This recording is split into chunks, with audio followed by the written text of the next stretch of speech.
Alors, juste avant de commencer la vidéo, je vous rappelle que vous pouvez toujours vous abonner, liker et commenter la vidéo. Au cours des dernières décennies, notre compréhension de l'univers s'est grandement améliorée. Alors qu'il y a à peine 10 ans, nous croyions qu'il y avait uniquement quelques planètes, ou du moins nous connaissions que quelques planètes, aujourd'hui, nous connaissons plus de 4000 exoplanètes. Ces planètes ont été découvertes grâce au programme Kepler de la NASA. Mais cela a d'ailleurs apporté son lot de questions.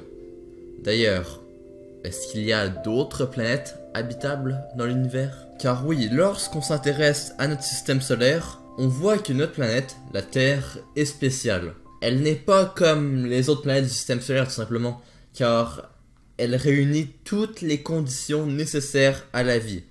Que ce soit la température, la taille de l'atmosphère, etc., etc.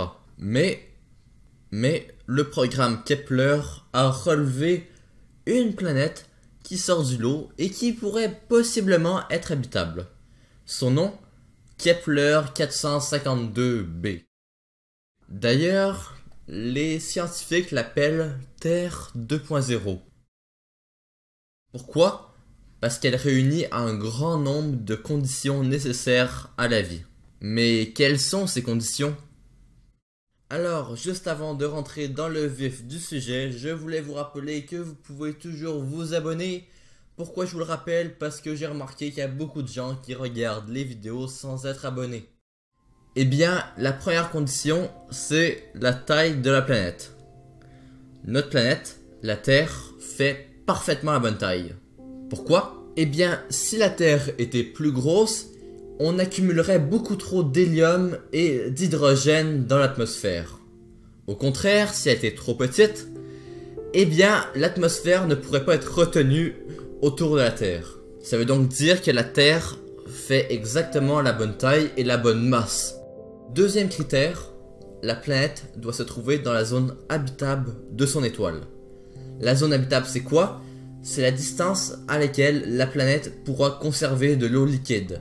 Car si la planète est trop proche de son étoile, eh bien l'eau va être trop chaude et va s'évaporer. Au contraire, si elle est trop loin, l'eau va geler. Donc il faut qu'elle se trouve au juste milieu, pas trop proche, pas trop loin. Troisième critère, est-ce que la biosphère de la planète s'autorégule? En gros, ça veut dire, est-ce que toutes les réactions chimiques qui se font dans l'atmosphère de la planète permettent d'accueillir la vie? Donc est-ce que l'atmosphère est toxique ou non, en d'autres mots? Mais répondons à la question initiale, est-ce que la planète Kepler 452b peut abriter la vie? La réponse est, on l'ignore, tout simplement.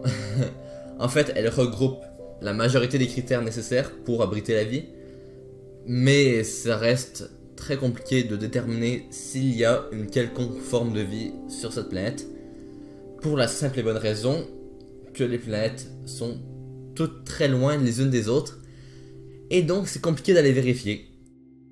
Alors, si la vidéo vous a plu, je vous invite à vous abonner, liker, commenter, c'est pas déjà fait, et sur ce, on se retrouve pour une prochaine vidéo. Bye bye.